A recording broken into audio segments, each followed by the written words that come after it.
Greetings, the Hijabi gamer here, and people have been asking me about my opinion of the whole remake of the original Last of Us. And well, my opinion of Naughty Dog as a whole can easily be summed up in the t-shirt hanging on the door behind me. Yes, the release of The Last of Us Part 2 has so thoroughly disgusted me of anything and everything connected to Naughty Dog. You could remake The Last of Us with cats, and even include my cat in it, and I would still not be interested. And you're looking at the person who, the moment I found out that in Spider-Man Miles Morales, there's a cat in a Spider-Man costume, I knew I needed that game. And then I lent it to my brother. So it is, now, let me be clear, it isn't about the story of The Last of Us Part 2, which, no, I didn't care for it either, but for me it's primarily about the behavior of Naughty Dog when they release the game. I've made it pretty clear in the past that the fastest way to get me to lose interest in your product is to insult me for not buying it. Because basically what you're saying is, if I don't spend my hard-earned money and my time on your video game, then I am, well, I can't remember them now, but there was a whole list of insults. And it was coming from not only Neil Druckmann, but members of the cast of The Last of Us Part 2. I mean, they just had to keep their mouths shut, but instead they felt a need to insult their customers, because that's the best way to get people to buy your stuff. Yeah. Not interested. I mean, basically, you could give me the game for free, and I would just cut it in half. I don't want it even on my gameplay history. That is my way of saying, screw you to Neil Druckmann. Now, I also know that they are coming out with a TV show connected to The Last of Us, and I do have Netflix. I'm not interested in that either. It could be one of the best TV shows ever made. I'm not going to give them my viewership for their numbers. And then finally, and then there were the copyright strikes. The false copyright strikes. If I recall, Ryan Cannell had 2 against his channel. There was Az from Heel vs. Babyface, Just Some Guy, and if I remember things correctly, Jeremy from Geeks and Gamers had a live stream struck down. Now all of these were eventually reversed without any apologies, and I mean, you could hate all of these channels, but that is a terrible abuse of power. So yeah, again, screw you, Neil Druckmann. And finally, there were the Game Awards. You know, I thought they might hold back a little. You know, the gaming journals making the decisions, so they didn't blatantly show off just how much they were kissing Neil Druckmann's ass. But no, they didn't. That game got so many awards, it was disgusting. I mean, they even gave it an award for Best Narrative. The primary thing people criticized about the game was the story, and you gave it an award for that? No, that was just disgusting. So I would say instead, go to Ryan Cannell's Teespring store and buy as many of his t-shirts as possible. Now, I also know they mentioned in the article that because of this project, Days Gone 2 is being cancelled, and I mean, basically, you don't need to talk to anybody from Sony to know that something is being cancelled or not being made because money is being put towards this project instead. I mean, how many IPs does Sony have that could use a remake or a new game? Jak and Daxter, Sly Cooper. How about that Uncharted remake they were talking about? Instead, they're putting the effort and the funds into a remake of The Last of Us, which looks great on PlayStation 4 and doesn't need it. Now, one of the things that people really aren't talking about is whether the story is being retold.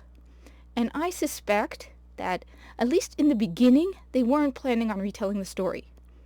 That when they called this a remake, it was because they were remaking the gameplay mechanics and the graphics. That they were taking the original game and they were moving it into the world of the game engine of The Last of Us Part 2. So they called it a remake because while they did say in the article that it would be cheaper to do this than to remake Uncharted, which does make sense. They're using the assets from The Last of Us Part 2.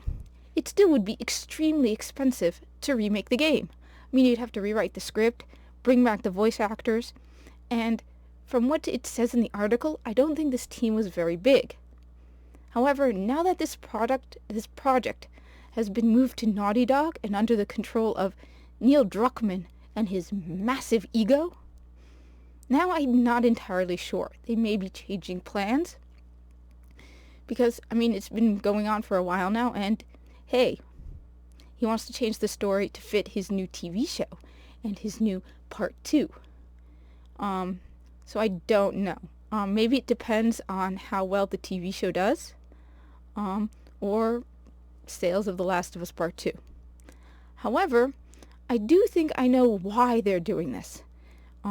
There's a line in the article that people have read, but no one has focused on, and I think it's revealing.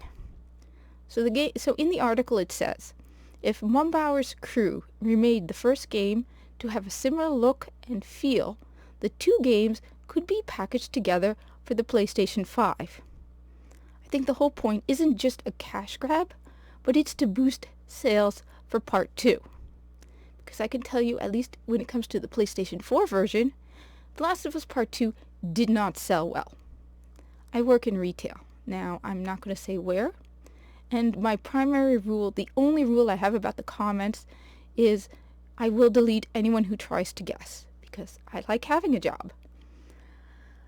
Either they're basing their sales figures on the sales to the retail stores themselves and not the customers, or they're making you think they sold more than they did, because the physical copy sold horribly. We got in 170 copies, and we sold 60 copies within the first 2 weeks. That included pre-orders. However, in July, August, September, October, and most of November, we sold 5 copies. I'm not exaggerating. After that, on Black Friday, the game dropped in price by half. So it was $30.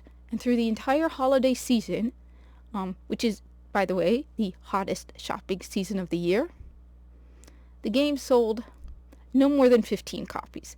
And I'm being generous when I say 15. I can't remember the exact numbers.